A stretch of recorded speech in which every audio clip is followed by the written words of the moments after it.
Hello నమస్తే, welcome to పాడ్కాస్ట్లో ఈరోజు మనతో పాటు జాయిన్ అవుతున్నారు జై భీమ్రావ్ భారత్ పార్టీ అధ్యక్షులు జడ శ్రవణ్ కుమార్ గారు. జడ శ్రవణ్ కుమార్ గారిని రెగ్యులర్గా మనం జూమ్లో ఇంటర్వ్యూ చేస్తున్నాం. ఈరోజు హైదరాబాద్ వస్తే ఆయన పాడ్కాస్ట్ కోసం పట్టుకొచ్చాను మీకోసం. సార్ నమస్తే. నమస్కారం. First of all thank you వచ్చినందుకు స్టూడియోకి. Thank you so much. జూమ్లోనే చూస్తున్నాం మిమ్మల్ని. Thank so much for inviting me. Sir ఎలా ఉన్నారు? ఆంధ్రప్రదేశ్ ఎలా ఉంది? ఓకే, ఆంధ్రప్రదేశ్ బాగుంది అనుకుంటే బాగుంది అనుకోవాలి. కాకపోతే నాకు తెలిసి ఏంటో ఆంధ్రప్రదేశ్కి శాపాలు పట్టినాయి ఏమో అని అనిపిస్తుంది నాకైతే. ఏంటి శాపం? ఎవరు శాపం? ఇప్పుడు 2014 తర్వాత అంటే ఆంధ్రప్రదేశ్ రాష్ట్రం విభజిత ఆంధ్రప్రదేశ్ రాష్ట్రంలో తెలంగాణ విడిపోయిన తర్వాత మా రాష్ట్రానికి మీరందరూ వచ్చి దోచుకున్నారు, తెలంగాణను దోచుకున్నారు అని ఒక ద్రోహుల్లాగా ఆంధ్ర వాళ్ళని చిత్రీకరించి ఆంధ్రప్రదేశ్ రాష్ట్రానికి వెడగొట్టి పంపించేసిన తర్వాత 2014 విడిపోయిన తర్వాత 5 సంవత్సరాల పాటు ఆంధ్రప్రదేశ్ రాష్ట్రం 6,500 రమారమి ద్రవ్య లోటుతోటి, రెవెన్యూ లోటుతోటి ఆంధ్రప్రదేశ్ రాష్ట్రం స్టార్ట్ చేయాల్సి వచ్చింది ఫ్రెష్గా. అంటే ఆంధ్రప్రదేశ్ రాష్ట్రాన్ని అంటే నరసింహరావు గారు మీరు ఒక విషయం ఆలోచించేయండి. ఆంధ్రప్రదేశ్ రాష్ట్రం విభజిత ఆంధ్రప్రదేశ్ రాష్ట్రంలో 13 జిల్లాలు ఉన్నాయి మేజర్గా. 13 జిల్లాల్లో 1956 నుంచి ఆంధ్రప్రదేశ్ రాష్ట్రం ఏర్పడిన దగ్గర నుంచి మెజారిటీ ముఖ్యమంత్రులు రాయలసీమ వాళ్ళు పరిపాలించారు. ఎన్టీ రామారావు గారు కొంతకాలం పరిపాలించారు, నాదెండ్ల భాస్కర్రావు కొంతకాలం పరిపాలించాడు. ఆంధ్రప్రదేశ్ రాష్ట్రానికి అసలు కనీసం పట్టుమని 10,000 మందికి ఉపాధించి ఒక ఫ్యాక్టరీని, ఒక ప్రెస్టేజ్ ఇన్స్టిట్యూషన్ తీసుకురాలేకపోయినారు పాలకులు. అంటే సహజ సిద్ధంగా ఉన్నటువంటి కొంత జీవనదులు ఉన్న కారణంగా పొలాలు పండినయేమో కానీ పట్టుమని 10,000 మందికి ఉపాధి ఇచ్చేటువంటి ఒక పెద్ద పరిశ్రమ ఆంధ్రప్రదేశ్ రాష్ట్రంలో 1956 నుంచి ఏర్పాటు చేయలేకపోయినారు. అంటే ఇలాంటి ఏర్పాటు చేయలేని ఇలాంటి రాష్ట్రం ఒక్కసారిగా 6,000 కోట్లు రమారమి ద్రవ్యలోటుతోటి, రెవెన్యూ లోటుతోటి బయటపడినప్పుడు 2014 నుంచి 2019 వరకు అసలు ఆంధ్రప్రదేశ్ రాష్ట్రం ఉనికిని నిలబెట్టుకోవడానికి ప్రయత్నం చేయాల్సి వచ్చింది. 19 తర్వాత వచ్చిన ప్రభుత్వం పరిస్థితి మీకు తెలుసు. పోనీ 24 తర్వాత అయినా సరే ఏదైనా ఆదుకుంటారేమో, రాష్ట్రం ఏదైనా బాగుపడుతుందేమో అనుకుంటే 2024 తర్వాత కూడా ఆంధ్రప్రదేశ్ రాష్ట్రం 2014 కంటే ముందున్న దౌర్భాగ్యమైన పరిస్థితికి వెళ్ళిపోయే పరిస్థితికి వచ్చేసింది. గత ప్రభుత్వం ఈ స్థాయిలో అవినీతికి పాల్పడింది అనేది కదా గత ప్రభుత్వం పైన విమర్శ చేసింది అని. ప్రభుత్వాలు ఎవరైనా అవినీతి చేయకుండా నేను స్వచ్ఛంగా పరిపాలిస్తారంటే జనాలు కూడా నమ్మే పరిస్థితులు లేదు శ్రవణ్ గారు. నేను కాదనటంలా, మీరు అన్న ప్రశ్న కూడా అవినీతికి యాక్సెప్టెన్సీ వచ్చింది పబ్లిక్లో. ఐఎమ్ సారీ టు సే, అవినీతికి యాక్సెప్టెన్సీ వచ్చేసింది పబ్లిక్లో కొంతవరకు. సో అవినీతికి యాక్సెప్టెన్సీ వచ్చేసింది అని చెప్పి ఎవరు తినట్లేదు? అంతకుముందు జగన్ తినలేదా? అంతకుముందు చంద్రబాబు తినలేదా? ఇప్పుడు వీళ్ళు తినట్లేదు. తింటారు అధికారంలోకి వచ్చినప్పుడు. ఏంటి తప్పు అనే పరిస్థితికి వచ్చేసారు. మరి అవినీతి జగన్ చేశాడు, మరి అవినీతిని అరికట్టాలి, జైల్లో వేస్తారని చెప్పి కదా మీరు అధికారంలోకి వచ్చింది. మరి మీరు చెప్పిన అధికారం, మీరు చెప్పినటువంటి మాట నిలబెట్టుకోవాలి కదా. 3,500 కోట్లు అవినీతి తేల్చారుగా లిక్కర్ స్కామ్లో, చాలా ఉన్నాయి లిక్కర్లో. మరి ఏంటి జగన్ అరెస్ట్ చేయలేదు? తెలియదు, ఎందుకు చేయలేదు మీరే చెప్పాలి. నాకు తెలీదు. ఇప్పుడు నిజంగా అవినీతి చేశాడు జగన్ అని అనుకున్నప్పుడు then why he was not even arrested now? ఎందుకు నిజంగా అవినీతి జరిగితే 3,500 కోట్ల రూపాయల్లో ఎంత అమౌంట్ రికవరీ చేశారు? చట్టం తన పని తాను చేసుకుపోతుంది, టైం పడుతుంది కదా. కొంతమంది అరెస్ట్ చేశారు, తాను చేసుకుపోతుంది కాదనటంలా. ఇప్పుడు పవన్ కళ్యాణ్ గారు చెప్పిన మాటలు కానీ, చంద్రబాబు నాయుడు గారు చెప్పిన మాటలు కానీ, నారా లోకేష్ చెప్పిన మాటలు కానీ, వీళ్ళ ముగ్గురు కూడా మేనిఫెస్టోలో చెప్పినటువంటి 143 హామీలు, అవినీతి లేని రాజ్యాన్ని సృష్టిస్తాం, అవినీతిని అంతమొందిస్తాం, అవినీతి చేసిన మంత్రులని, ఎమ్మెల్యేలని, ప్రజాప్రతినిధుల్ని రోడ్డు మీద బట్టలు ఓడదీసి నిలబెడతాం, ఈ రాష్ట్రంలో కొత్త సంపదను సృష్టిస్తాం, సంపదను సృష్టించి ఇంతకంటే ఎక్కువ సంక్షేమ పథకాలు ప్రజలకు అందిస్తాం, రాష్ట్రంలో పెట్టుబడుల వరదన ప్రవహించేటట్టు చేస్తాం, రాష్ట్రంలో ఉపాధి కల్పన చేస్తాం, రాష్ట్రం సస్యశ్యామలం అయ్యేటట్టు ఆంధ్రప్రదేశ్ రాష్ట్రాన్ని భారతదేశంలోనే అత్యున్నతంగా నిలబెడతామని చెప్పారు మాటలు కదా. అవన్నీ ఉత్త మాటలా? అవన్నీ అబద్ధాలా? అవన్నీ కేవలం ఓట్ల కోసం చెప్పిన మాటలా? అవన్నీ గత ప్రభుత్వం మీద బురద జల్లేటువంటి కార్యక్రమాల? మీరు చెప్పిన పనికి చేసే పనికి కంపారిజన్ లేనప్పుడు ప్రజలు మిమ్మల్ని నెక్స్ట్ ఎందుకు అప్రిషియేట్ చేసి మళ్ళీ ఎన్నుకోవాలంటున్నాను నేను. ప్రజలకు మీరు ఇచ్చినటువంటి మాట తప్పితే మీరు ప్రజలకి మోసం చేసినట్టు కాదా? ఇప్పుడు మీరు ఒక మాట అన్నారు, చాలా చాలా బాధాకరమైనటువంటి మాట, ఖండించాల్సిన మాట. అవినీతికి రాష్ట్ర ప్రజలు ఆమోద ముద్ర వేశారు శ్రవణ్ గారు. అవినీతి చేయడానికి ప్రజలు అంగీకరిస్తున్నారు. రాజకీయ పార్టీల్లో ఎవరు కరెక్ట్గా ఉన్నారు అని ప్రజలు అనుకుంటున్నారు అనేది ప్రజలు ఎప్పటికీ అనుకోరు నరసింహరావు గారు. I'm very sorry. లేదు, నేను ఆ విషయంలో యాక్సెప్ట్ చేయను. ఎందుకు చేయను అంటే మీతో నేను విభేదిస్తాను, 100% విభేదిస్తాను. ఎందుకు విభేదిస్తాను అంటే నిజంగానే అవినీతి చేశారు గత ప్రభుత్వంలో నాయకులు అని చెప్పారు కాబట్టి 11 సీట్లకు పరిమితం చేశారు. ప్రజలు అంత తెలివి తక్కువ అనుకో. కాకపోతే ప్రజలకు ఉన్నది ఒక బ్యాడ్ ఏంది అంటే షార్ట్ మెమరీ. వాళ్ళు ఒక ప్రభుత్వాన్ని 5 సంవత్సరాలకి మించి ఎక్కువ గుర్తుపెట్టుకోలేరు. 2014 నుంచి 19 వరకు చంద్రబాబు నాయుడు చేసిన దుర్మార్గాల్ని ప్రజలు గుర్తుపెట్టుకోవాలా.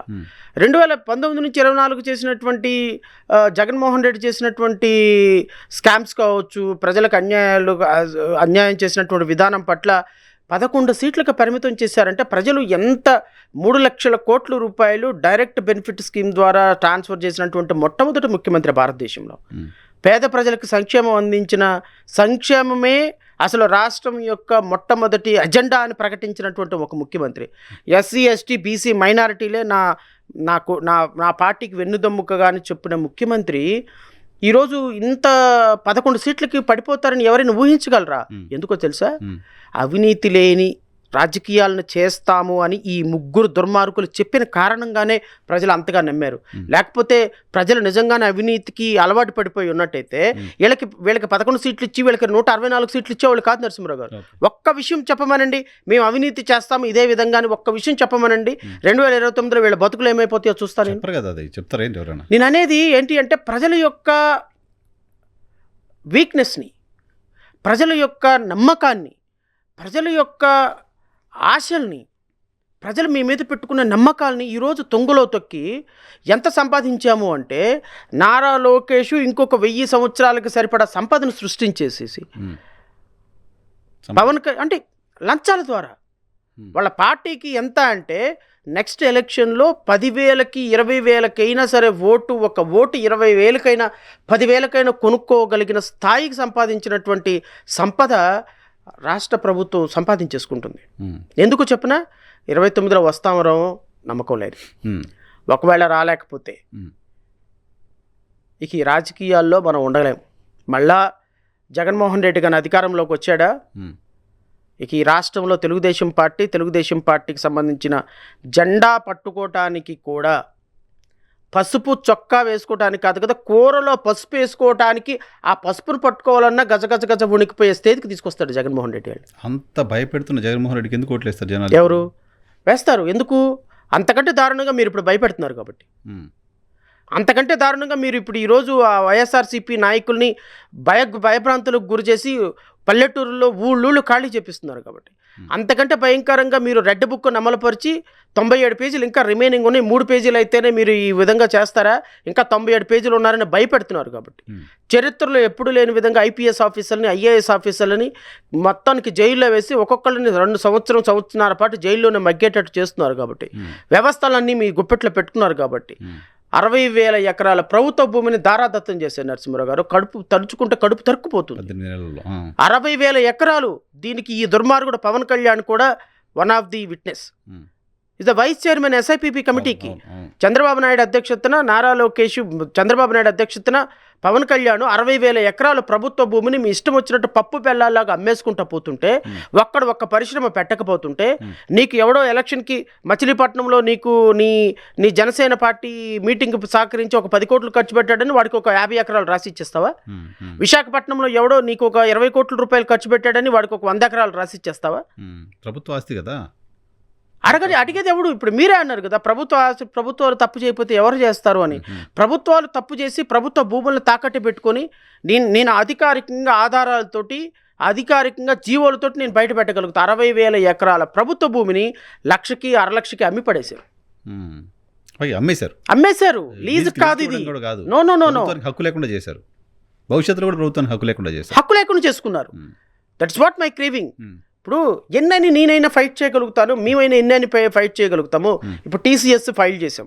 TCS 1,100 కోట్ల రూపాయల భూమి 99 పైసలకు ఇచ్చారు. కాగ్నిజెంట్ 900 కోట్ల రూపాయల భూమి 99 పైసలకి ఇచ్చారు. తర్వాత లులు మాల్ 1700 కోట్ల రూపాయల భూమి బోత్ విజయవాడ అండ్ విశాఖపట్నం దులుచుకుంటే దాన్ని 99 పైసలకి ఇచ్చారు. ఇట్లా రాష్ట్రంలో భూములన్నింటినీ నిన్న ఒక రైలేజా ఒక సాఫ్ట్వేర్ ఒక కంపెనీ రియల్ ఎస్టేట్ కంపెనీ 29 ఎకరాల భూమి అది ఇంచుమించు 1800 కోట్ల రూపాయల భూమి 99 పైసలకి ఇచ్చారు. ఈ 4 మీద మేము హైకోర్టులో ప్రజా ప్రయోజన వ్యాజ్యం వేసాం. లక్కీగా మేము ప్రజా ప్రయోజన వ్యాజ్యం అయితే అవి సేల్ డీడ్ నుంచి లీజ్ డీడ్లకు వచ్చింది. రాష్ట్ర ప్రభుత్వానికి కనీసం నేను రామారామి ఒక 5,000 కోట్ల రూపాయల సంపదని నేను కాపాడగలిగా, ప్రజల భూమిని కాపాడగలిగా. ఇలా 60,000 ఎకరాలు వేసుకుంటా పోతే హైకోర్టు సరిపోదు. మీ అవినీతికి అంతం లేదా అంటే సిగ్గు లేకుండా మళ్ళీ 1985 నుంచి అక్రమంగా కట్టిన బిల్డింగ్లన్నింటినీ కూడా రెగ్యులరైజ్ చేస్తాము, ఎవడు ఏ అక్రమంగా ఉపాధి పర్మిషన్ లేకుండా బిల్డింగ్ కట్టుకున్న వాళ్ళందరూ రండి డబ్బులు కట్టండి రెగ్యులరైజ్ చేస్తామని రెగ్యులరైజేషన్ కూడా ఇచ్చేసి డబ్బులు సంపాదించుకుంటున్నారు సార్. అవును అవును ఓకే, అది అవినీతి, అది ఓకే. అమరావతి గురించి సో ఓవరాల్గా నేను చెప్పేది రాష్ట్రంలో ఉపాధి లేదు, కంపెనీలు లేవు, సంపద లేదు, అప్పుల కుప్ప, అవినీతిలో పందులు పొరలాడినట్టు పొరలాడుతున్నారు. రాష్ట్ర ప్రజల యొక్క జీవితాలని గాలికి వదిలేశారు. జనసేన, తెలుగుదేశం, భారతీయ జనతా పార్టీ ఈ ముగ్గురు దొంగలు రాష్ట్రాన్ని దోచుకోవడానికి దోపిడీ దొంగల్లాగా ఆలీబాబా 40 దొంగల్లాగా ఆంధ్రప్రదేశ్ ముగ్గురు దొంగలు బయలుదేరారు. సో అమరావతి సంగతి ఏంటి? అమరావతి రాజధానిగా ఉండాలని రైతుల పక్షాన్ని కొట్లాడారు మీరు, అమరావతి ఉద్యమానికి మద్దతుగా ఉంచారు, అమరావతి కోసం చాలా కేసులు గత ప్రభుత్వం పైన పోరాటం చేశారు. ఇప్పుడు అమరావతి మీరు కోరుకున్నట్టుగానే లేదా, మీరు కోరుకున్నట్లుగా ముందుకెళ్ళట్లేదా? ఇప్పుడు నరసింహరావు గారు నేను ఒక మాట చెప్తాను మీకు. ఇప్పుడు ఈ మొబైల్ ఫోన్ ఉంది, ఈ మొబైల్ ఫోను ఆంధ్రప్రదేశ్ రాష్ట్రంలో లేకపోతే భారతదేశంలో రాజీవ్ గాంధీ టైంలో టెక్నాలజీ అనేది చాలా అడ్వాన్స్ అయిపోయి దిగుమతి చేసుకున్నాం మనం. చాలా దేశాల్లో ఆ దేశం యొక్క ఎకనామిక్ సిస్టము అప్రూవ్ చేయకుండానే విదేశాల్లో సంబంధించినటువంటి ఐడియాలజీ ఇక్కడ ఫ్లో అయిపోయింది భారతదేశంలో. సో దేశంలో ప్రభుత్వాలు స్టెప్స్ తీసుకోకపోయినా ఆటోమేటిక్గా ఒక వ్యవస్థలో డెవలప్మెంట్ అనేది మనకు తెలియకుండానే ఫ్లో అయిపోతూ ఉంటుంది. మొబైల్ వాడకాన్ని ఆంధ్రప్రదేశ్ ప్రభుత్వం, భారతదేశ ప్రభుత్వం ఇంప్రూవ్ చేయాల్సిన అవసరం లేదు, లేకపోతే మొబైల్ వాడకాన్ని పెంచడానికి వాళ్ళు ఏ విధమైన స్టెప్స్ తీసుకోవాల్సిన అవసరం లేదు. గ్లోబల్ అయిపోయింది కాబట్టి ఈజీగా. గ్లోబల్ కాదు, మనిషి నెసెసిటీ, ఇది నాకు అవసరం ఉంది అనుకుంటే ప్రభుత్వం చెప్పాల్సిన అవసరం లే. ఎందుకంటే దీని డెవలప్మెంట్ పరిగెడుతుంది. ఈరోజు ప్రపంచవ్యాప్తంగా మొబైల్ ఫోన్లు వాడకం ఎక్కువ భారతదేశంలోనే. ఆంధ్రప్రదేశ్ను కేంద్ర ప్రభుత్వం ఏమన్నా మొబైల్ వాడకంకు సంబంధించి ఏమైనా స్టెప్స్ తీసుకున్నారా? ఎందుకు ఇంత ఫ్లో అయిపోయింది? డెవలప్మెంట్ అనేది in terms of other factors మీద ఆధారపడి డెవలప్మెంట్ అనేది జరుగుతూ ఉంటుంది. It is a routine process. దాన్ని మీరు క్లెయిమ్ చేసుకోకూడదు. ఆంధ్రప్రదేశ్ రాష్ట్ర ప్రభుత్వం లేకపోతే కేంద్ర ప్రభుత్వం క్లెయిమ్ చేసుకోకూడదు. అమరావతి డెవలప్మెంట్ ప్రభుత్వం క్లెయిమ్ చేసుకోవద్దా? అట్లా కాదు నేను అనేది. ఒక డెవలప్మెంట్ అనేది ఒక ప్రోయాక్టివ్ ప్రాసెస్. అది ఆ ప్రాసెస్లో జరుగుతూ ఉంటుంది. భూముల విలువ పెరుగుతూ ఉంటుంది, తగ్గుతూ ఉంటుంది. దానికి 100% నేనే హక్కుదారునని ప్రభుత్వాలు క్లెయిమ్ చేసుకోవాల్సిన అవసరం లేదు. It is a natural process. హైదరాబాద్ని 400-500 సంవత్సరాల ఒక సుదీర్ఘ ప్రయాణంలో హైదరాబాద్ డెవలప్ అయింది. నేనే హైదరాబాద్ని డెవలప్ చేశానని చంద్రబాబు నాయుడు అంటే ఆయన ఎంత పిచ్చోడు ఇంకోడు లేడు. It's a process. కానీ ఈ ప్రాసెస్ని ఎక్స్పీడియేట్ చేయగలిగినటువంటి వ్యక్తులు ముఖ్యమంత్రులుగా ఉంటే ఇంకా బాగుంటుంది, కొంచెం పుష్ అవుతుంది అంతే. మీరు డెవలప్మెంట్ ఆపాలేరు, డెవలప్మెంట్ పరిగెత్తించలేరు. అమరావతి కూడా అంతే. 2014 నుంచి 2024 వరకు 10 సంవత్సరాల సుదీర్ఘ కాలంలో అమరావతిలో ఒక 5 స్టార్ హోటల్ ఉందా, ఒక 2 స్టార్ హోటల్ ఉందా, ఒక భోజన హోటల్ ఉందా, గట్టిగా ఒక 100 మంది పడుకోవటానికి ఒక చిన్న ఏదైనా థియేటర్ ఉందా, ఏదైనా ఒక స్పోర్ట్స్ కాంప్లెక్స్ ఉందా, ఒక సినిమా థియేటర్ ఉందా, అమరావతిలో పట్టుమని ఒక 10 మందికి ఉపాధించే ఒక కంపెనీ ఉందా? 11 సంవత్సరాల్లో మీరు సాధించింది ఏంటి అమరావతిలో? తాత్కాలిక భవనాలు ఉన్నాయి కొన్ని. తాత్కాలిక భవనాలు అంటే అదేదో హైకోర్టు కట్టేశారు. హైకోర్టులో మొన్న ఒక వ్యక్తికి గుండె నొప్పి వచ్చింది, అడ్వకేట్ అక్కడే చచ్చిపోయాడు. ఆ పాత చీఫ్ జస్టిసు అయ్యో ఇదేంటి అని చెప్పేసి అప్పుడప్పుడు ప్రభుత్వానికి ఉత్తరం రాసి ఫోన్లో ప్లీజ్ సార్ మీకు దండం పెడతాను, ఒక్కసారి నేను చీఫ్ జస్టిస్ని, అడ్వకేట్లు అందరు నా మీద పడతారు, ప్లీజ్ అండి మీకు దండం పెడతాను, ఒక చిన్న డిస్పెన్సరీ పెట్టండి అంటే ఒక డాక్టర్ని ఒక కంపౌండర్ని పెట్టారు. ఇప్పుడు అప్పుడు దాకా లేదు. అంటే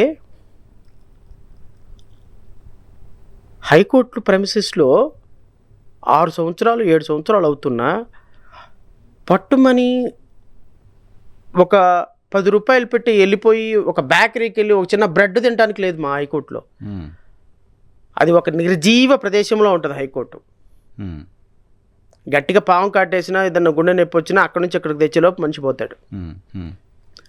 అమరావతి డెవలప్మెంట్ అని మీరు అడుగుతున్నారు కదా, అంటే ఈ ప్రభుత్వం ఏం చేసింది అంటున్నా నేను. ప్రభుత్వం ప్రయారిటీస్లో ఒకటిగా ఉంది. ఇప్పుడు ఆల్రెడీ 42,000 కోట్ల రూపాయలు టెండర్లు పిలిచారు, ఇంకో 40,000 కోట్లు అప్పులు తీసుకొస్తామని చెప్తున్నారు, అదనపు భూసేకరణ చేస్తున్నారు, ఎయిర్పోర్ట్ అంటున్నారు, రైల్వే స్టేషన్ అంటున్నారు, స్పోర్ట్స్ సిటీ అంటున్నారు. ఇవన్నీ డెవలప్మెంట్ వైపు ప్రభుత్వం ఆలోచిస్తున్నట్టు కనపడడం కాదా? ఓ పని చేస్తే పోతుంది. నేను చంద్రబాబు నాయుడు గారు కూడా చెప్పేది ఏంటంటే ఇవన్నీ కట్టండి, ఇంకొక 50,000 కోట్లు కేటాయించి ఎక్కడెక్కడి నుంచో విదేశాల్లో ఆంధ్రప్రదేశ్ కాకుండా మిగతా తెలంగాణలో ఉంటున్న ప్రజలను కూడా తీసుకొచ్చి అక్కడ తరలించమని కోరుతున్నాను నేను. మరి రైల్వే స్టేషన్కి జనాలు ఎక్కడానికి, రైలు ఎక్కడానికి జనాలు లేకపోతే ఎవరు ఎక్కుతారు? ఎయిర్పోర్ట్లో పనిచేయడానికి జీతా వాళ్ళు వస్తారు, మరి ప్యాసింజర్లు ఎక్కడి నుంచి తీసుకొస్తావు? అమరావతి జనాభా ఎంత? నువ్వు ఎన్ని వేల ఎకరాలు, 1000 ఎకరాలతోటి రైల్వే స్టేషనా, 1000 ఎకరాలతోటి 1,300 ఎకరాలతోటి ఎయిర్పోర్టా? బుద్ధిజ్ఞానం ఏమైనా ఉందా అసలు? కనీసం 10 బ్యాంకులు ఓపెన్ చేశారు, 15 బ్యాంకులు ఓపెన్ చేశారు. 15 బ్యాంకుల్లో కనీసం వెళ్ళిపోయి 4 కస్టమర్లు కనిపించాలి కదా. నేను అనేది మీరు డెవలప్మెంట్ చేయడానికి నేను వ్యతిరేకం కాదు నరసింహరావు గారు. ఆంధ్రప్రదేశ్ రాష్ట్రంలో అమరావతి డెవలప్ అవ్వాలని అత్యంత ప్రధానంగా కోరుకున్న వ్యక్తుల్లో నేను ఒకడిని. కానీ 2014 నుంచి 2019 వరకు మీరు చేసిన డెవలప్మెంట్ ఏంటి ఆంధ్రప్రదేశ్ రాష్ట్రానికి? ఆంధ్రప్రదేశ్ రాష్ట్రాన్ని అమరావతిని అడ్డం పెట్టుకొని ఏటీఎం లాగా వాడుకొని డబ్బులు దోచుకోవడానికి. అంటే మీరు అనొచ్చు నన్ను ప్రతి సందర్భంలో, ఏంది శ్రవణ్ గారు అమరావతి అడిగినా అవినీతి అంటారు, కంపెనీలు అడిగిన అవినీతి అంటారు, ఇంకోటి అడిగిన అవినీతి అంటారు, మద్యం అడిగిన అవినీతి అంటారు, లెక్కర్ అడిగిన అవినీతి అంటారని. సార్ నేను అనటం లేదు సార్, నేను అనటంలా ప్రజలు కోట్ చేసిన దాన్ని, అక్కడ ప్రజలు వాస్తవంగా అనుకుంటున్న దాన్ని నేను మీ ద్వారా రాష్ట్ర ప్రజలకు మరొకసారి చెప్తున్నా. ఓకే, అమరావతిలో అణువున అవినీతి జరుగుతుందని నేను అనటం లేదు సార్, రైతులు అంటున్నారు సార్. నేను అనటంలో అమరావతి రైతులు అంటున్నారు. 11 సంవత్సరాలు అవుతుంది రీకాన్స్టిట్యూటెడ్ ఫ్లాట్స్, ఇంతవరకు 20% రీకాన్స్టిట్యూటెడ్ ఫ్లాట్స్ ఇవ్వలేదు. డబ్బులు ఇచ్చిన వాడికి ఏమో ఉత్తరం ఇస్తున్నారు, డబ్బులు నాకేమో దక్షిణం ఇస్తున్నారు. పెన్షన్ అయ్యాని అడిగితే పోయా నన్ను అడిగిచ్చే ఆ భూములు ఎవరిని అడుగుతున్నాను అని సిఆర్డీ అధికారులు అంటున్నారు. మినిస్టర్ దగ్గరికి వెళ్తే మినిస్టర్ మాట్లాడు. 17 నెలలు అయితే చంద్రబాబు నాయుడు మాకు అపాయింట్మెంట్ ఇవ్వడు. మినిస్టర్ దగ్గరికి వెళ్తే ఎవడో మీరు ఇక్కడికి ఎందుకు వస్తున్నారు, గెట్అవుట్ అంటున్నాడు మినిస్టరు. ఏం చేయాలి మేము? మళ్ళీ 50,000 ఎకరాల భూసేకరణ అంటున్నాను. మేము ఎక్కడికి వెళ్ళాలి? ఏ దువ్వులో దూకాలని మళ్ళీ ఉద్యమానికి రెడీ అవుతున్నప్పుడు అప్పుడు గబగబా పంచలాగా కట్టుకొని అయ్యో ఏదన్నా జరిగిపోతుందేమో, మళ్ళీ అమరావతిని అడ్డం పెట్టుకుని అధికారంలోకి వచ్చి నువ్వు 19 నెలల నుంచి అమరావతి రైతులకు కనీసం నువ్వు అపాయింట్మెంట్ ఇవ్వలేదంటే నేనేమనుకోవాలి? ఈ అవినీతి ఇప్పుడు అమరావతి కోసం ఈరోజు మీరు కేంద్ర ప్రభుత్వం దగ్గరికి వెళ్ళి ₹1 మీరు నిధులు తీసుకురాలేకపోయినా ఎందుకు అడుగుతారు సార్? ఎందుకు అడుగుతారు? అమరావతి ప్రయారిటీ అని కేంద్ర ప్రభుత్వం చెప్తుంది, ఎన్డీఏ కూటమి మాకు అమరావతికి 10,000 కోట్లు గ్రాంట్ ఇవ్వండి సార్. నేను ఇంత ఆవేశంగా మీరు డిబేట్ స్టార్టింగ్లో ఒక మాట అన్నారు, ఎందుకు మీరు పవన్ కళ్యాణ్ అంత ఆవేశంగా మాట్లాడతారు, ఎందుకు పవన్ కళ్యాణ్ అంత తిడతారు? నాకేంటి అవసరం సార్ తిట్టడానికి? Who is he? అతను వ్యక్తిగతంగా నేను ఎందుకు తిడతాను సార్? ఒక రాష్ట్రానికి సంబంధించి ఒక తరం నాశనం అయిపోతుందనే భయం సార్, బాధ సార్, కోపం సార్. ఏం చేయాలో అర్థం కాదు. మాకు అధికారం లేదు, అధికారం ప్రజలు ఇవ్వరు. అధికారం ఇవ్వాలి అంటే వాడు సినిమా యాక్టర్ అయి ఉండాలి, ఆడు ముఖ్యమంత్రి కొడుకైనా అయి ఉండాలి, ముఖ్యమంత్రి అల్లుడైనా అయి ఉండాలి, లేకపోతే ₹1,00,000 కోట్ల పెట్టుబడి పెట్టి రాజ్యాధికార ఓట్లు కొనగలిగిన స్థాయి ఉండాలి. మాలాంటి వాళ్ళకేమో ప్రజల పట్ల ప్రేమ ఉంది. ప్రజలకేమో మమ్మల్ని గెలిపించుకునే దానికంటే వాళ్ళు ఇచ్చే ₹10 ₹20 మీద ఆశ కనపడుతుంది. రాష్ట్రం ఏమో తగలబడిపోతుంది, యువత భవిష్యత్తు నాశనం అయిపోతుంది. ప్రతిరోజు మీరు నా ఆఫీస్ ధర్నా చౌక్ పక్కనే ఉంటుంది సార్. ధర్నా చౌక్లో ఈరోజు ఆక్రందన వినపడలేదు అనటానికే లేదు. ఎవ్రీ డే తల్లడిల్లిపోతున్నారు రైతులు, విద్యార్థులు, డాక్టర్లు, మెడికో స్టాఫ్, అంగన్వాడీ టీచర్లు, అంగన్వాడీ ఆయాలు, అసలు రాష్ట్రంలో ఉన్న contract lecturers, out sourcing lecturers, anganwadi టీచర్లు, అంగన్వాడీ కార్యకర్తలు, టీచర్లు, ఇంకా మీరు కమ్యూనిటీ హెల్త్ సెంటర్స్లో, ప్రైమరీ హెల్త్ సెంటర్లో పనిచేసే డాక్టర్లు, నర్సులు, వరుసని వారం రోజులు ప్రతిరోజు మాకు డిఏ ఇవ్వండి, టీఏ ఇవ్వండి, మాకు జీతాలు ఇవ్వండి, జీతాలు పెంచండి, మా కష్టాలు, మా బాధలు, మా కన్నీళ్ళు, మేము స్కావెంజర్స్, కూలీ పారిశుద్ధ పనులు చేసుకునే వాళ్ళం, మాకు 7,000 రూపాయలు ఇవ్వడానికి సంవత్సరం నుంచి జీతాలు ఇవ్వటం లేదని ఎవ్రీ డే రాష్ట్ర ప్రభుత్వం మీద తల బద్దలు కొట్టుకుని ఏడుస్తున్నారు. బాధ అనిపిస్తుంది. ఏం చేయాలో అర్థం కావట్లేదు. ఏం చేయాలో అర్థం కావట్లేదు. తెలుస్తుంది వాళ్ళకి. Everyday they are getting every piece of information. ఈ రాష్ట్ర ప్రజలు ఎందుకు మాకు బాధ అంటే, అరే రాష్ట్రం తగలబడిపోతుంది, ఇంత దౌర్భాగ్యంగా ఉన్నప్పటికీ కూడా ఈ దుర్మార్గులు కనీసం స్పందించటం లేదు. రాష్ట్రంలో ఇప్పుడు నేను పవన్ కళ్యాణ్ మీద నాకు ఎందుకు కోపం అంటే, 2,50,000 మంది వాలంటీర్స్కి ఏమన్నాడు సార్ పవన్ కళ్యాణ్, నేనున్నాను 10,000 రూపాయలతో నేను మళ్ళీ మిమ్మల్ని తీసుకుంటానని. ఎందుకు తీసుకోలేదు సార్? మీరు ఆ మాట అన్నారనే కదా మీకు ఓటేసింది వాలంటీర్లు అందరూ. ఎందుకు తీసుకోలేదు మీరు వాళ్ళని? 2.5 లక్షల కుటుంబాలు. ప్రధానమంత్రి మోడీ పవన్ అయ్యే ఏంది దాన్ని ఏమంటారు, ఆంధీ, నువ్వు తుఫాన్ లాంటోడివి. ఏం తుఫాన్? ఈ తుఫాను గాలి వాన లేని తుఫాన్. ఈ తుఫాను ఈయన తుఫాన్ అని ఈయన అంటాం, ఆయన ముసుముసులు నవ్వుకోవటం తప్ప ఈ రాష్ట్రానికి ఏమైనా ఒరిగింది ఉందా? మోడీ, అమిత్ షా, కేంద్ర ప్రభుత్వంలో ఉన్న నిర్మలా సీతారామన్, కేంద్రంలో ఉన్న ప్రతి ఒక్కళ్ళు పవన్ కళ్యాణ్కి అత్యంత ఆత్మీయులు అని చెప్పుకుంటారు కదా. సార్ మీరు వెళ్ళండి సార్, ఐఎమ్ వెరీ సారీ, నేను పంచాయతీరాజ్ శాఖ మంత్రిగా పనిచేస్తున్నా, పర్యావరణ శాఖ మంత్రిగా పనిచేస్తున్నా, ఇదిగో మా రాష్ట్రంలో నేను ఉప ముఖ్యమంత్రిగా ఉన్నా. మా అమరావతి సెక్షన్ 93 విభజన చట్టం ప్రకారం అమరావతికి ఇదిగో మీరు ప్రెస్టేజ్ ఇన్స్టిట్యూషన్స్ ఇవ్వాలి, అమరావతికి ఇదిగో ఈ ప్యాకేజీలు ఇవ్వాలి, అమరావతికి ఇదిగో ఇది ఇవ్వాలి, అమరావతికి ఇదిగో మాకు ప్రత్యేకమైన ఫండ్లు ఇవ్వాలి. ఒక్క మాట, ఒక్క మాట ఆంధ్రప్రదేశ్ రాష్ట్ర ప్రజల తరపున మోడీ దగ్గరికి వెళ్ళి, అమిత్ షా దగ్గరికి వెళ్ళి, నిర్మలా సీతారామన్ దగ్గరికి వెళ్ళి, పవన్ కళ్యాణ్ అనేటువంటి వ్యక్తి తన ఇన్ఫ్లుయెన్స్ని బట్టి ఒక్క మాటడికి ₹1 తీసుకురానప్పుడు దేనికండి నీ పరపతి? రాష్ట్రానికి ఉపయోగపడాలి కదా, నీ ప్రజలకు ఉపయోగపడని పదవి నీకు దేనికండి? చంద్రబాబు నాయుడు మాట్లాడడం, నారా లోకేష్ వెళ్ళిపోవటం, కాళ్ళకి నమస్కారం పెట్టడం, రావటం, ఈవీఎంలు మ్యానిపులేట్ చేసి పదవి ఇచ్చారేమో మరి ఆ కృతజ్ఞత ఉందో ఏమో నాకు తెలియదు. కానీ వీళ్ళందరూ వెళ్ళిపోవటం, కేంద్ర ప్రభుత్వాన్ని రూపాయి ఇవ్వండి అని అడిగే స్థాయి ఆలోచన వెళకలేదు సార్. ఓకే, వాళ్ళు అడగట్లేదు. సరే, ప్రజలు చూస్తారు డెవలప్మెంట్, అవినీతి, కంపెనీలు. ఇప్పుడు వీళ్ళు డబ్బులు ఇవ్వకపోతే అమరావతి పరిస్థితి ఏంటి? అప్పు తీసుకొచ్చి ఎంతకాలం అమరావతిని డెవలప్ చేస్తారు? సెల్ఫ్ సస్టైన్ సిటీ అన్నారు కదా, నాకు అర్థం కాదు. సెల్ఫ్ సస్టైన్ సిటీ అన్నారు. 30,000 ఎకరాలు తీసుకున్నప్పుడు 50,000 ఎకరాలు ఉంది గవర్నమెంట్ ల్యాండ్తో కలిపి. మేమంతా డెవలప్ చేస్తాం, 10,000 ఎకరాలు మిగులుతుంది, 10,000 ఎకరాలు అమ్మితే 1,00,000 కోట్లు వస్తాయి, అదే చాలా వెల్త్ అని చెప్పారు. ఇప్పుడు ఆ 10,000 ఎకరాలు అమ్మే పరిస్థితులకు ఎందుకు లేకుండా పోయింది ప్రభుత్వం? ఎవరు కొంటారు? అదేంటి సార్, ఎవరు కొంటారు చెప్పండి మీరు? 10,000 ఎకరాలు, 10,000 ఎకరాలు ఎవరు కొంటారు? 2014 సంవత్సరంలో రైతులు ఇచ్చినటువంటి భూములకి ఈ రోజు వరకు ముళ్ళ కంపలు కొట్టలేదు సార్. రీకాన్స్టిట్యూటెడ్ ఫ్లాట్స్ ఇవ్వలేదు సార్. ఈ రోజు వరకు ఆ ఫ్లాట్లు ఎక్కడున్నాయో వాళ్ళకి తెలియదు సార్. మరి అమరావతి దగ్గర రైతుల దగ్గర ఎవరు కొంటారు? వచ్చి హైదరాబాద్ నుంచి వచ్చి మీరు కొంటారా ఒక ఎకరం పొలం? లేదు కదా అసలు.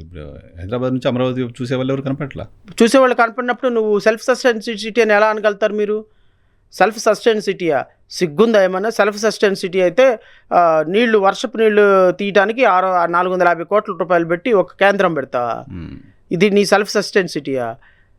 సార్ మన బుడమేరు పొంగింది సార్. బుడమేరు పొంగినప్పుడు ఆక్రమణలన్నింటినీ తొలగించేస్తామని ఇదే పవన్ కళ్యాణ్ చెప్పినాడు సార్. చెప్పాడా? నేను పవన్ కళ్యాణ్ తిడతానంటే మీరు ఎందుకు సార్ ఫీల్ అవుతారు? ఎందుకు సార్ ఫీల్ అవుతారు చెప్పండి? బుడమేరు పొంగి ఎంత ఉపద్రవం జరిగి 4 రోజులు ప్రజలు అన్నం లేక నీళ్లు లేక ఆ రోజు ఆ వాటర్లో పడి ఎంత ఉపద్రవం జరిగింది. ఎందుకు సార్? ఆక్రమణ వల్ల ద్వారా. మరి ఇప్పుడు మీరు ఆక్రమణలన్నింటినీ రెగ్యులరైజ్ చేస్తూ జీవో ఇచ్చారు కదా, ఆక్రమణలన్నింటినీ డబ్బులు కట్టేసేయండి మీకు క్రమబద్ధీకరణ చేస్తూ ఉన్నారు కదా, చేస్తారా? ఇప్పుడు చేయకూడదు నిజానికి ప్రభుత్వం. ఏమనాలి? ఏ చెప్పుతో కొట్టాలి సార్ పవన్ కళ్యాణ్? చెప్పండి. నేను ఎవరైనా సరే ఇచ్చిన మాట తప్పితే చెప్పుతో కొట్టండి నడు రోడ్డు మీద అన్నాడు కదా, ఏ చెప్పుతో కొట్టాలి పవన్ కళ్యాణ్ని? ఆ శాఖకు మంత్రి ఎవరు సార్? ఆయనేనా కాదా? పర్యావరణ శాఖ మంత్రి ఎవరు సార్? ఫారెస్ట్ మినిస్టర్ ఎవరు? పవన్ కళ్యాణ్ గారు. పవన్ కళ్యాణే కదా. మరి ఆక్రమణలు ఎవరు తొలగించాలి? పంచాయతీరాజ్ డిపార్ట్మెంట్లో ఆక్రమణలు ఎవరు తొలగించాలి? అది చెరువు, అదంతా బుడమేరు చెరువు అంటే పంచాయతీరాజ్ డిపార్ట్మెంట్కి ఎందుకు వస్తుంది, లేదా ఫారెస్ట్ డిపార్ట్మెంట్కి ఎందుకు లేదు? నదీ పరివాహక ప్రాంతం కాబట్టి అది పంచాయతీరాజే. ఎవరు తొలగించాలి? ఏ శాఖ తీసుకోవాలని? సీజ్ ద షిప్పా? పని పాట లేకుండా అక్కడికి వెళ్ళి పొలిటికల్ స్పీచ్లు ఇచ్చి సీజ్ ద షిప్. నీకెందుకు అసలు హోమ్ మినిస్టర్తో? హోమ్ మినిస్టర్ నీకెందుకు? లా అండ్ ఆర్డర్తో నీకేం సంబంధం? Who are you? Partner party president కదా. కూటమి ఏర్పడడానికి కారణమైన ప్రధాన భాగస్వామి అయితే అయ్యి ఉండొచ్చు. మీరు లోపలేసుకొని నువ్వేమో ఆయనకేమో చికెన్ బిర్యానీ తినిపించి ఆయన నీకు మటన్ బిర్యానీ తినిపిస్తాడు. పప్పు సాంబార్ తీసుకొచ్చి నారా లోకేష్ మీకు తినిపిస్తాడు. మీరు కింద పడండి, మీరు పడండి డోర్లు వేసుకొని. నువ్వు ప్రభుత్వాన్ని నిలబెట్టావు కదా అని వచ్చి బైక్ వచ్చి లా అండ్ ఆర్డర్ గురించి మాట్లాడతావా నువ్వు? నాకు అర్థం కాదు. మీ మినిస్టర్ ఏంటి, మీరు మాట్లాడేది ఏంటి? ఈ చంద్రబాబు నాయుడు గారి పైన కేసులు సార్ ప్రధానమైన ఇష్యూ. నిజానికి ముందు మాట్లాడిద్దాం అనుకున్నా. చంద్రబాబు నాయుడు గారి పైన 2 కేసులు ఎత్తేసారు. మద్యం కేసు, ఫైబర్ నెట్ కేసు. ఇప్పుడు స్కిల్ డెవలప్మెంట్కి సంబంధించిన కేసులో కూడా స్కిల్ డెవలప్మెంట్కి సంబంధించిన డైరెక్టర్కి మీరు ఏమైనా కేసు వెనక్కి తీసుకుంటారా అనేది నోటీస్ ఇచ్చినట్టున్నారు. ఏంటి కేసులు ఎత్తివేత నిలబడుతుందా? కేసులు ఎత్తివేత వైపు ఎందుకు ప్రభుత్వం ఆలోచన చేస్తుంది? చేయొచ్చా నైతికంగా సాధ్యమాన? సార్ ఇప్పుడు మీరు అంటే ఈ సందర్భంలో గుర్తు చేయాలి. మీరు చేసినటువంటి వీడియో ఒకటి చూశాను నేను. చంద్రబాబు నాయుడు గారు కూటమి ప్రభుత్వం ప్రజలకు ఇచ్చింది సూపర్ 6 కాదు, సూపర్ 7 పథకం అని. అది సూపర్ 7 ఆయనకి, ఆయన సూపర్ 7 పథకం కేసులు ఎత్తేసే పథకం అనమాట. సూపర్ 7 అది కూడా చాలా మంచి పథకమే. అయితే కేసులు ప్రజల మీద పెట్టిన కేసులు ఎత్తేస్తే మంచి పథకం, కానీ చంద్రబాబు నాయుడు మీద పెట్టిన కేసులు ఎత్తేసుకోవటం కొంచెం ఆశ్చర్యంగా అనిపించింది నాకు. రాష్ట్ర ప్రజలందరికీ హామీ ఇచ్చిన ఆయన ఒక హామీ ఇచ్చుకున్నారేమో. ఆయనకి ఇచ్చుకున్నాడు. సో సూపర్ 7 కండిషన్స్ అప్లై కింద కేసులు ఎత్తివేత, అవి కూడా కింద నా మీద ఉన్న కేసులు ఎత్తివేత ముఖ్యమంత్రికి మాత్రమే అప్లికబుల్. సో ఇది లీగల్గా సస్టైనబుల్ కాదు. ఎందుకు కాదు అంటే, first of all Chandrababu Naidu గారు నిందితుడిగా ఉన్నటువంటి ఒక ముఖ్యమంత్రి, బెయిల్ పైన ఉన్న వ్యక్తి, బెయిల్ మీద ఉన్నటువంటి ఒక ముఖ్యమంత్రి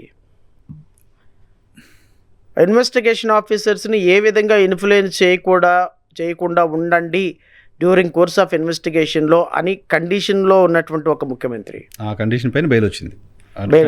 ఉంటాయి కదా కండిషన్స్. ఆ కండిషన్లో ఉన్నటువంటి ముఖ్యమంత్రి ఈరోజు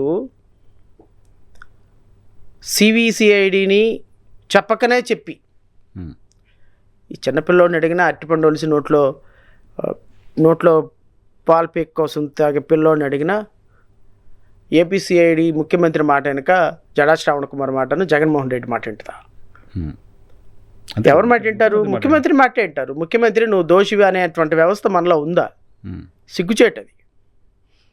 ఎందుకంటే సిఐడి అయినా ఈవెన్ అసలు కోర్టులు కూడా రాజ్యాంగ ప్రకారం పనిచేయాల్సినటువంటి పరిస్థితుల్లో కోర్టులు కూడా పొలిటికల్ ఇన్ఫ్లుయెన్స్లోకి వచ్చి పనిచేస్తున్నాయన్న ఆరోపణలు వస్తున్నటువంటి వ్యవస్థ ఈ వ్యవస్థ. ఆరోపణలు రావడం వేరు, మీరు కూడా అటువంటి ఆరోపణలు వస్తున్నాయన్న నేను అది నేను నమ్మానా, మీరు నమ్ముతున్నారా, ప్రజలు నమ్ముతున్నారా అనేది ప్రజలకు వదిలేద్దాం. కోర్టులు కూడా నిష్పక్షపాతంగా నిజాయితీగా పనిచేయటం లేదు, ఇది మాత్రం కన్ఫర్మ్. సుప్రీంకోర్టు మన భోపాల్కి సంబంధించిన ఒక జడ్జి విషయంలో చెప్పింది. సుప్రీంకోర్టు, హైకోర్టులు, అందులో మన ఆంధ్రప్రదేశ్ హైకోర్టు ఇంకా నిజాయితీగా పనిచేస్తుందన్న అపోహలో మనందరం ఉన్నామని అయితే నేను భావిస్తున్నా. పొలిటికల్గా కొంత ఇన్ఫ్లుయెన్స్ అయితే జడ్జిమెంట్లు వస్తున్నాయి అన్న మాట ప్రజల్లో ఉంది. అది మనం ఎండార్స్ చేస్తామా ఎండార్స్ చేయమనే తర్వాత విషయం, పబ్లిక్లో చర్చ. అట్లాంటిది పోలీస్ వ్యవస్థ ఎట్లా పనిచేస్తారని అనుకుంటాం. So CID department Chandrababu Naidu కేసుల్ని మూసివేతలో ప్రధానమైన పాత్ర పోషిస్తుంది. అయితే టెక్నికల్గా మాట్లాడితే మీకు ఎస్సీ ఎస్టీ కేసెస్లో కానీ, తర్వాత పోక్సో కేసెస్లో కానీ, పోక్సో కేసెస్ చిన్నపిల్లల మీద జరిగే పోక్సో కేసెస్లో కానీ, ప్రివెన్షన్ ఆఫ్ కరప్షన్లో కానీ, ఈ 3 కేసెస్లో సార్ ఫస్ట్ ఫర్ ఎగ్జాంపుల్ ఇప్పుడు నేనున్నాను, ఒక ప్రభుత్వ అధికారి, మీరు నాకు వచ్చి ఒక పని చేయమని అడిగారు, ఒక కస్టమర్ మీరు, నేనేమన్నా నరసింహరావు 10,000 ఇస్తేనే నీకు నేను అప్రూవల్ ఇస్తాను, లేకపోతే ఇవ్వనన్నాను నేను. సరే సార్ అని 10,000 రూపాయలు తీసుకొచ్చి నాకు ఇచ్చారు. అదే సందర్భంలో ఏసీబీ వాళ్ళు వచ్చి నన్ను పట్టుకున్నారు.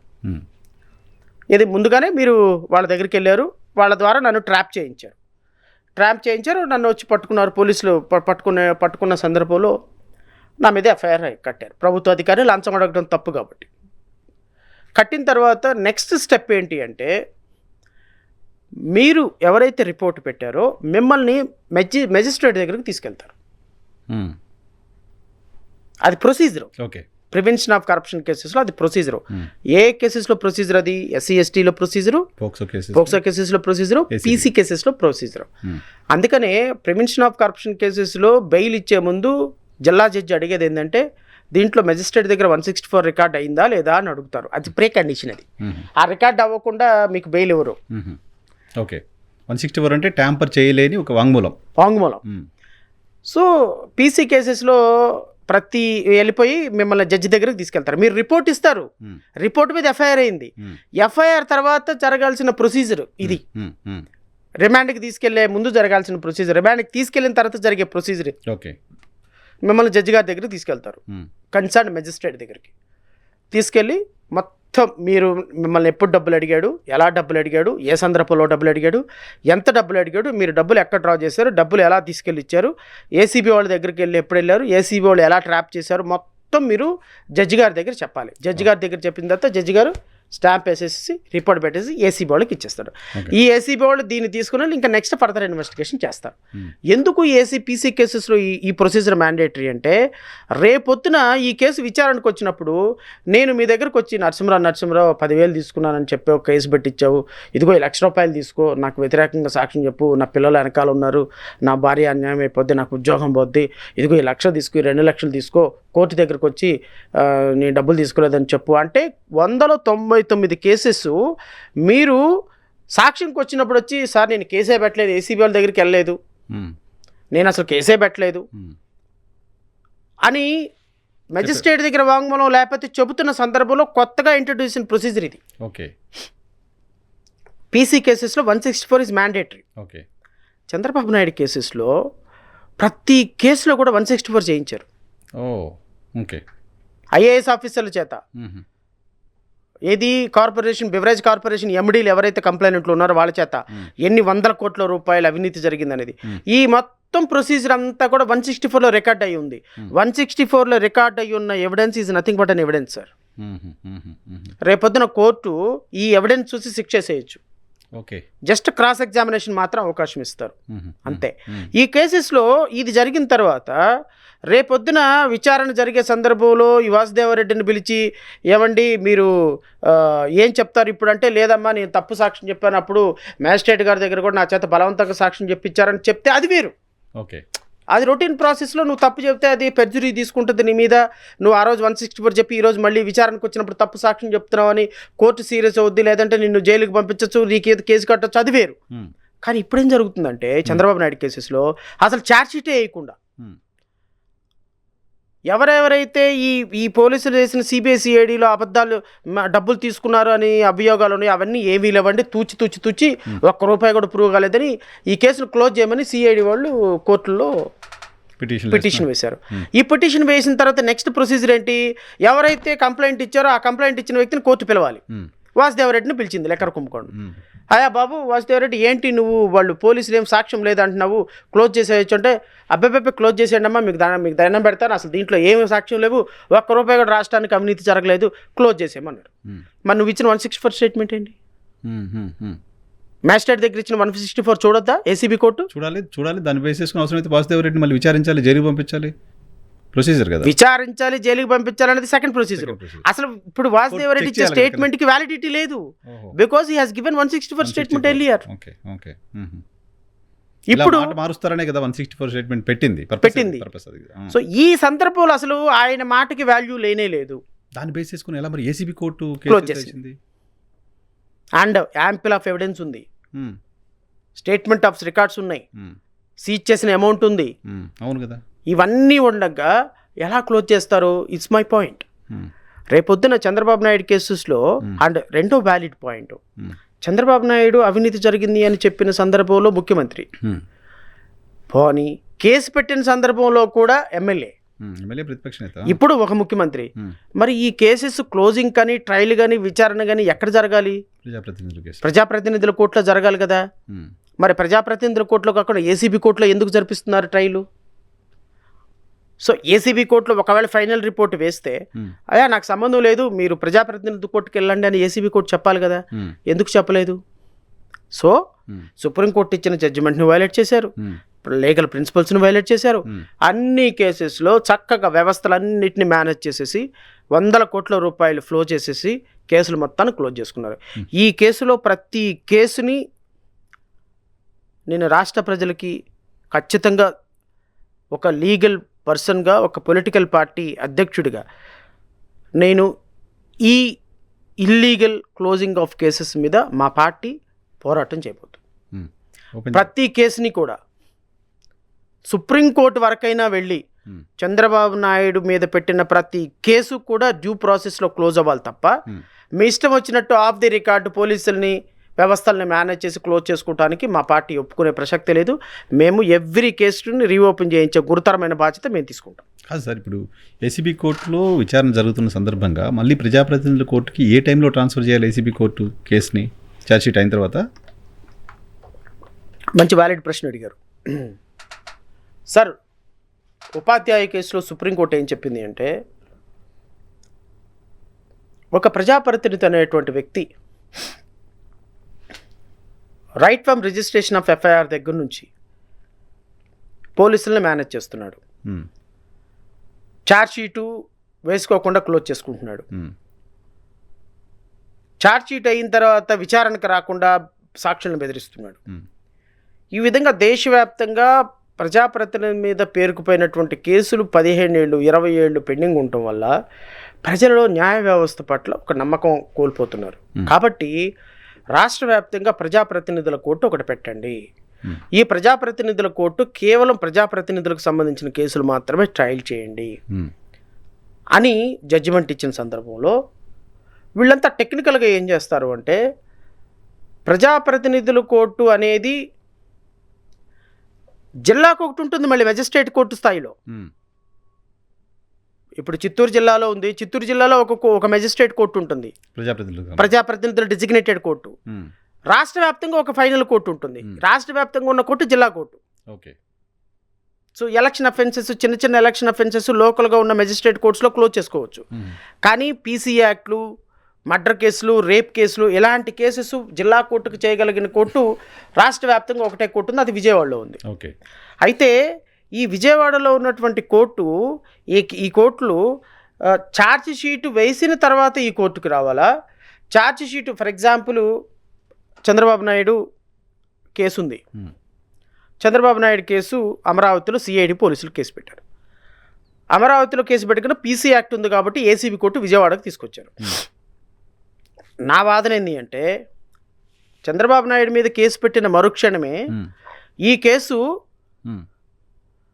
ప్రజాప్రతినిధుల కోర్టుకు రావాలి. Right from registration of crime దగ్గర నుంచి రావాలి. ఎందుకు అంటే రిజిస్ట్రేషన్ ఆఫ్ క్రైమ్ అనేది జరిగిన దగ్గర నుంచి ప్రజాప్రతినిధి మీద ఈ కోర్టుకు జ్యూరిస్డిక్షన్ వస్తుంది. ప్రజాప్రతినిధుల కోర్టుకి జ్యూరిస్డిక్షన్ వస్తుంది. ఈ ప్రజాప్రతినిధుల కోర్టు ట్రయల్ జరపకుండా, ప్రజాప్రతినిధుల కోర్టులో బెయిల్ ప్రొసీజరు ఇంకో ప్రొసీజర్ జరగకుండా కన్వీనియంట్ కోసం ఆ లోకల్ కోర్టుకి పంపిస్తున్నారు. ఓకే. లోకల్ కోర్టు కోసం పంపిస్తున్నారు. లోకల్ కోర్టుకి పంపించాలా వద్దా అనేది మళ్ళీ ఇది ఒక లీగల్ డిబేట్. విజయవాడలో ఉన్న ఏసీబీ కోర్టుకు వస్తుందా, స్పెషల్ కోర్టుకు పర్మిషన్ వస్తుందా? విజయవాడలో ఉన్న ఏసీబీ కోర్టు ఏమో 1988 యాక్ట్ ద్వారా ఏర్పాటు కాబడింది. స్పెషల్ ప్రజాప్రతినిధుల కోర్టు 2017 సుప్రీంకోర్టు జడ్జిమెంట్ ద్వారా ఏర్పాటు కాబడింది. సో 2017లో సుప్రీంకోర్టు జడ్జిమెంట్ ప్రివైల్ అవుద్ది కదా చట్టం ప్రకారం, లేటెస్ట్ జడ్జిమెంట్ కాబట్టి. సో సుప్రీంకోర్టు జడ్జిమెంట్ ప్రకారం ప్రతి ప్రజాప్రతినిధి కోర్టు స్పెషల్ కోర్టుకే రావాలంటాను నేను. వీళ్ళేమంటారు అంటే, సుప్రీంకోర్టు ఏ వాదంతో చెప్పిందంటే, సో వీళ్ళు ప్రజాప్రతినిధులు పోలీసులను మేనేజ్ చేసి రిఫర్ ఛార్జ్షీట్లు వేయించుకుంటున్నారు, సాక్షుల్ని బెదిరించుకొని క్లోజ్ చేసేసుకుంటున్నారు. ఇలా చేసుకోకూడదు. కాబట్టి వీళ్ళ కోర్టుల్ని, వీళ్ళ కేసెస్ని మనం ఎక్స్పీడియట్గా ట్రయల్ చేయాలంటే ప్రజలకు ఒక నమ్మకం ఉండాలి. ఒక స్పెషల్ కోర్టు పెట్టింది. ఒక స్పెషల్ కోర్టు పెట్టి ఆ స్పెషల్ కోర్టుకి ఏం పవర్స్ ఇచ్చింది? ఏ కేసు క్లోజ్ చేయడానికి లేదు, పబ్లిక్ ప్రాసిక్యూటర్లు విత్డ్రా చేయడానికి లేదు. ఎప్పుడు ఎక్స్పీడియట్గా ట్రయల్ చేయండి. మీ ఇష్టం వచ్చినట్టు సాక్షులు విచారణ సంవత్సరాల పాటు చేస్తారంటే కుదరదు. డే టు డే ఎందుకు వాయిదా ఇస్తున్నాం చెప్పాలని కొన్ని కండిషన్స్ పెట్టింది. మరి సుప్రీంకోర్టు జడ్జిమెంట్ని వైలేట్ చేసే కదా ఈరోజు ఏసీబీ కోర్టు క్లోజ్ చేసింది. ఏసీబీ కోర్టులో ఫైనల్ రిపోర్ట్ వేసినప్పుడు ఏసీబీ కోర్టు ఏం చెప్పాలి? నేను ప్రొసీజర్ చేయటం వరకు నా కోర్టు కాంపిటెన్సీ ఉంది. ఒకవేళ ఉంటే అది కూడా నేనైతే అది కూడా యాక్సెప్ట్ చేయను. ఒకవేళ ఉంటే టెక్నికల్గా కొద్దో గొప్ప నేను చేసుకోవడానికి ఉంటుంది. మీరు నా దగ్గర ఫైనల్ రిపోర్ట్ వేశారు కాబట్టి ఆయన ప్రజాప్రతినిధి కాబట్టి నాకు సంబంధం లేదయ్యా, మీరు స్పెషల్ కోర్టులో డిజిగ్నేషన్ కోర్టులో వేసుకోండి. ఆ కోర్టు మాత్రమే ఈయన కేసు క్లోజ్ చేయాలా ఉంచాలా చెప్పాల్సిన స్థాయి ఉంటుంది. నాకైతే ఆ డిజిగ్నేషన్ ఆ సుప్రీంకోర్టు జడ్జిమెంట్ ప్రకారం నాకు ఆ స్థాయి లేదని చెప్పాలి కదా. ఎందుకు చేయలేదు? This is my second point. So tomorrow I'm going to hit the case in 2 aspects. Number 1, 164 statement ఉండగా how you close the case. Number 2, without jurisdiction ACB court entertain the application. These 2 aspects I'm going to hit. Tomorrow I'm going to reopen all the cases. ఆ 2 కేసులతో skill case కూడా పోల్చొచ్చా sir? Skill కేసులో ఈ రోజు skill కేసులో కూడా final report చేశారంట. దానికి డిఫెక్ట్ కంప్లైంట్కి నోటీస్ ఇచ్చిందంట. సార్ రాజు తలుచుకుంటే దెబ్బలకు కొద ఉండదు, అన్ని కేసులు పోతాయి. చంద్రబాబు నాయుడికి 2029లో మళ్ళీ ఇదే రాజమండ్రి సెంట్రల్ జైల్లో ఉండే యోగం పట్టింది. అన్ని కేసులు రీఓపెన్ అవుతాయి. 100కి 200% చెప్తున్నా. ఏ ఒక్క కేసు పోనిచ్చే ప్రసక్తే లేదు. చంద్రబాబు నాయుడు గారు ఆయన చుట్టూ ఉన్న టీము లీగల్గా చాలా రిచ్గా ఉంటారు. లీగల్ రిచ్ అని చెప్తారు. సిద్ధార్థ లుద్రా అంటే పెద్ద పెద్ద లాయర్స్ని పెట్టుకుంటారు. జ్యుడిషియరీలో చాలా క్లోజెస్ట్ పర్సన్స్ టాప్ పొజిషన్లో ఉన్న వాళ్ళు ఆయనతో ఉన్నారు. వాళ్ళకి తెలియదా ఈ కేసులు మళ్ళీ రీఓపెన్ అవుతాయని? అంత ఈజీగా వేగ్గా కేసులు కొట్టేసుకుంటారా? తెలుగులో ఒక సామెత ఉంది నరసింహరావు గారు, మన టైం బాగాపోతే తాడే పావై కొరుస్తుందంట. అధికారం ఉన్నంత వరకే 53 రోజులు ఎట్లా ఉన్నారు మరి? అంత ఉండి 53 రోజులు ఎట్లున్నారంటారా? 53 రోజులు ఎలా ఉన్నారు? సిద్ధార్థ లూద్రాలు, అమిత్ మల్హోత్రాలు ఆడున్నారు 53 రోజులు. మీ టైం బాగుంటుంది 2029లో. అంత టైం మీది కాదు కదా. 2029 time will change. Every dog will get a day. కానీ దీంట్లో ఈ స్కిల్ డెవలప్మెంట్కి సంబంధించిన కేసులో జిఎస్టీ ఇంటెలిజెన్స్ కేసు నమోదు చేసింది, ఈడీ ఇన్వాల్వ్ అయింది, ఇన్ని ఉన్నాయి కదా. ACB court just like that కొట్టేయచ్చు ఆ కేసుని. సార్ ఇప్పుడు శంఖంలో పోస్తే తీర్థం అవుద్ది. ఏసీబీ కోర్టు శంఖంలో పోస్తుంది. అది తీర్థమా కాదా అనేది డిసైడ్ చేద్దాం. నా దగ్గర ఒక ఇన్ఫర్మేషన్ ఉంది. బహుశా నేను కూడా నా ఛానల్లో వీడియో పెట్టాను. చంద్రబాబు నాయుడు గారి పైన కొట్టేసిన 2 కేసులకు సంబంధించిన తీర్పు కాపీలని ఎందుకు రహస్యంగా ఉంచుతోంది కోర్టు? బయట ఉన్నాయా? మీకేమైనా నాలెడ్జ్ ఉందా? ఉన్నాయా బయట? అయ్యో భలేవాడు. ఆ తీర్పు కాపీలు ఇవ్వమని కేసులో కోర్టు వేసే ఏసీబీ కోర్టులో కేసు వేశాను. I think 22nd elaborate arguments were advanced before ACB court by me. 1.5 hours అనర్గళంగా ఆర్గ్యూ చేశాను. I cited many judgments why third party is entitled to get the certified copies అని. Judicial principles అండి, accountability, transparency is the main pillars of judiciary. నేనేమంటానంటే ACB court judge గారు, ACB court అనేది case close చేసింది. నేను I don't want to comment on this. By right or wrong court has taken a decision. ఏమని? 3,500 కోట్ల రూపాయలు, 350 కోట్ల రూపాయలు, 15,000 కోట్ల రూపాయలు, 2,600 కోట్ల రూపాయలు, ఇట్లా 1,000 కోట్ల రూపాయల కుంభకోణం ఉన్న కేసెస్లో 164 స్టేట్మెంట్ ఉన్నా, యాంపిల్ ఎవిడెన్స్ ఉన్నా, విట్నెసెస్ ఉన్నా, ఎగ్జామినేషన్ ఆఫ్ పాసిబిలిటీస్ ఉన్నా, ప్రైమా ఫేసి ఎవిడెన్స్ ఉన్నా. ప్రైమా ఫేసి ఎవిడెన్స్ లేకపోతే 53 రోజులు ఎట్టున్నాడండి జైల్లో చంద్రబాబు నాయుడు. ఆ రోజు చేసింది కూడా అదే సిఐడిగా. అంటే ఇప్పుడు ప్రభుత్వం మారితే సిఐడి కూడా మారిపోద్దా? ప్రభుత్వం మారితే రూల్ ఆఫ్ లా మారిపోద్దా? ప్రభుత్వం మారితే సెక్షన్ మారిపోతాయా? ప్రభుత్వం మారితే ఎవిడెన్స్ మారిపోద్దా? ప్రభుత్వం మారితే పేపర్లు మారిపోతాయా? ప్రభుత్వం మారితే ఐపీసీ మారిపోతుందా? ప్రభుత్వం మారితే సిఆర్పిసి మారుతుందా? ప్రభుత్వం మారితే ఏపీసీఐడి ప్రొసీజర్ మారుతుందా? ఆ రోజు వేసిన సిఐడి ఆఫీసరు 53 రోజులకు రిమాండ్ ఇవ్వమని ఎలా ఆర్గ్యూ చేశాడు? 53 రోజులు చంద్రబాబు నాయుడు గారు ఎలా రిమాండ్లో ఉన్నాడు? 800 కోట్ల రూపాయలు రికవరీ చేసామని ఆ రోజు ఛార్జ్షీట్లో చూపించారు. మరి ఇప్పటికిప్పుడు ఎందుకు మారిపోయింది సిఐడి వెర్షను? సో ఇన్ని 1,000 కోట్ల రూపాయల ఆధారాలు ఉన్నప్పటికీ కూడా right or wrong CID court has taken a decision. I don't want to comment on the CID court decision. And నేనేదో దానికి మెలైన్ చేయాలనే ప్రయత్నం కూడా చేయను. ఆనరబుల్ జడ్జి గారు ఆయనకున్న పరిధిలో ఆయన ఒక డెసిషన్ తీసుకున్నారు. ఈ డెసిషన్ రైట్ ఆర్ రాంగ్ అని ఎగ్జామిన్ చేయాల్సింది హైయర్ కోర్ట్స్. హైయర్ కోర్ట్స్కి ఎవరు తీసుకెళ్ళాలి? ఎవరైనా తీసుకెళ్ళొచ్చు. ఎవరైనా తీసుకెళ్ళాలి? చంద్రబాబు నాయుడు మీద కేసు క్లోజ్ చేశారు. పైకి వెళ్ళాల్సింది ఎవరు? ప్రాసిక్యూషన్. విక్టిమ్ ఎవరు? మాజీ ఐఏఎస్ ఆఫీసరు. ఆయన తీసుకెళ్ళటంలా ప్రాసిక్యూషన్ వాళ్ళు వాళ్ళే ఫైల్ చేశారు పిటిషను. సో ఇప్పుడు హైర్ కోర్టులకు ఎవరు తీసుకెళ్ళాలి? Any prudent man who is having concern over the society can take call. Crime against society కదా. బికాస్ పబ్లిక్, ఇప్పుడు నేను ఈ వాటర్ బాటిల్ కొన్నానండి, ఎంత కడుతున్నాను? ₹2 వాటర్ 20 రూపాయలు వాటర్ బాటిల్, ₹2 గవర్నమెంట్కి ట్యాక్స్ వెళ్తుందా? ఈ ₹2 నేను కట్టే ₹2, మీరు కట్టే ₹2, ఇట్టా ఇప్పుడు నేను విజయవాడ నుంచి హైదరాబాద్ వచ్చా, 2 కార్లు వచ్చా, 10,000 పెట్రోల్ అయింది, ₹10,000 పెట్రోల్ కొడుచుకుని వచ్చా, ₹10,000 రాష్ట్ర ప్రభుత్వానికి ఎంత వెళ్తుంది? 4,000 వెళ్తుంది ట్యాక్స్. అవును, స్టేట్ గవర్నమెంట్ ట్యాక్స్ ఎక్కువ కదా. మరి రాష్ట్ర ప్రభుత్వాన్ని నేను పోషిస్తున్నట్టేగా. ఆ 4,000లో అట్లా రాష్ట్రంలో పెట్టే ప్రతి ఒక్క పౌరుడు కట్టే డబ్బుల్లో నుంచి నువ్వు 5,000 కోట్ల రూపాయలు అన్యాయం చేసావని చీఫ్ మినిస్టర్ మీద ఎలిగేషన్ ఉంది. మరి every public is consider as a victim కదా. నేను అదే చెప్పా ఏసీబీ కోర్టులో, sir crime is basically consider against the society. So every individual is an a victim. So you can't define the victim that only is aggrieved. Yes, when a chief minister was alleged to misappropriated around 3,500 crores, every public is a victim. So therefore నేను certified copies అడిగినప్పుడు మీరు ఇవ్వాలి కదా, తీర్పు దాచిపెట్టాల్సిన అవసరం ఏంటి court? So నేను కోర్టును కూడా కోరింది ఏంటంటే accountability and transparency is the main pillars of judiciary. Judiciary order pass చేసింది, హానరబుల్ జడ్జి గారు రైట్ ఆర్ రాంగ్ ఒక ఆర్డర్ పాస్ చేశారు, ఆర్డర్ని బయట పెట్టండి. అంతే కదా. మీరు రాసిన ఆర్డర్ ఇన్ అకార్డెన్స్ విత్ ఇలా ఉంది అనుకుంటే ఆగిపోతాము, లేదు దెర్ ఇస్ ఎ ఇర్రెగ్యులారిటీ అనుకుంటే హైర్ కోర్టుకి వెళ్తాము. హైర్ కోర్టుకి వెళ్ళే అవకాశం కూడా ఇవ్వకుండా ఎన్నాళ్ళు దాచిపెడతారు? దాచిపెట్టకూడదు కదా డెమోక్రసీలో. దాచిపెడితే ఏం ఇంప్రెషన్ వెళ్తుంది? సంథింగ్ ఫిషీ అనిపిస్తుంది. ప్రజలకు ఏ విధమైన ఇంప్రెషన్ ఇవ్వాలనుకుంటున్నారు? So there is something fishy అని కదా. సో అలాంటి ఇంప్రెషన్స్ ఇవ్వకుండా సర్టిఫికేట్ కాపీస్ ఇవ్వండి అని అడిగాను. కోర్టు జడ్జిమెంట్ రిజర్వ్లో ఉంది. We have to see how the ACB court will act. చివరిగా 3,500 కోట్ల రూపాయల లిక్కర్ డబ్బుల్ని జనాలకు పంచారు అనే దానిపైన మీ పార్టీ ఒక కేసు వేసినట్టుంది. సో దాంట్లో కూడా ప్రభుత్వమా లేకపోతే ఎలక్షన్ కమిషనో ఇరుక్కున్నట్టు కనపడుతుంది. ఏంటి దానికి సంబంధించిన స్టేటస్ ఎలా ఉండబోతోంది? I'm also eagerly waiting Narasimharao గారు. యాక్చువల్లీ అది maybe tomorrow or Monday it's going to be listed once again. ఈ కేసులో కూడా నేను అనుకోవటం election commission will conduct enquiry.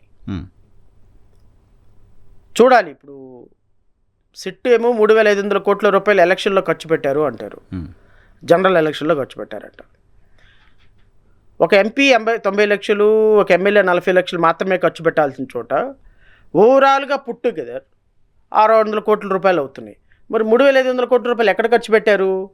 నిజంగా ఒకవేళ ఖర్చు పెట్టే ఉంటే ఏది సిట్ చెప్పినట్టుగా ఎక్కడ ఖర్చు పెట్టారు, ఎవరు ఖర్చు పెట్టారు, ఎవరు కల్ప్రిట్స్ అనేది election commission of India enquiry చేయాలి. ఎంక్వైరీ చేసి నా డిమాండ్ ఏంటి అంటే 3,500 కోట్ల రూపాయల ఫ్లో అయినటువంటి ఎలక్షన్ క్యాన్సిల్ చేయాలి. అంతే కదా, ఎలక్షన్లో అన్ని డబ్బులు వెళ్తే క్యాన్సిల్ అవ్వాల్సిందే కదా. క్యాన్సిల్ చేయాలి. లేదు సిట్ ప్రకారమే, సిట్ చెప్తుంది అబద్ధం, మేము ఏ విధంగానూ ఎలక్షన్లో డబ్బులు ఖర్చు పెట్టలేదు, సిట్ చెప్తుంది అబద్ధం అంటే ఆ ఫైండింగ్ అని ఇవ్వాలి. ఏదో ఒకటి చెప్పాలి కదా. అల్టిమేట్గా election commission is answerable party. అయితే ఎలక్షన్ కమిషన్ కరెక్ట్ లేకపోతే సిట్ కరెక్ట్? బోత్ కరెక్ట్ సాధ్యం కాదు. Both are not correct at one point of time. Either SIT may be right or election commission may be right. So వీళ్ళిద్దరు ఎవరు right? SIT right అనుకోండి, election commission has to cancel the election.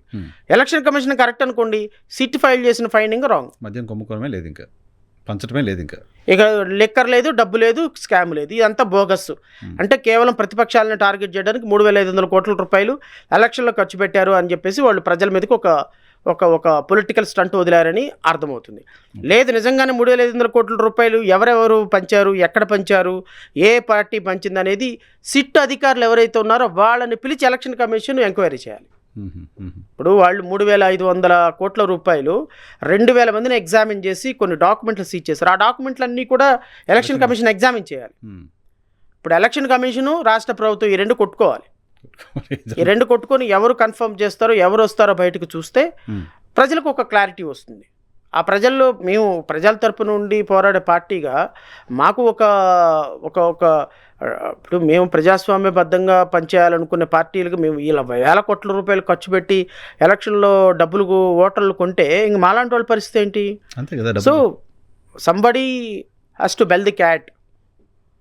So అది మేము కట్టే ప్రయత్నం చేస్తున్నాం. చూద్దాం how election commission will react అనేది. Will see over period of time. Right sir, thank you very much Shravan గారు. థ్యాంక్ యూ అండి, థ్యాంక్ యూ సో మచ్. చాలా ఇష్యూస్ మాట్లాడాం. వస్తున్నాడు హైదరాబాద్ అప్పుడప్పుడు. తప్పకుండా. Thank you so much. Shri Shravan గారితో స్పెషల్ చిట్ చాట్ చూస్తూనే ఉండండి. ఈ హ్యాట్.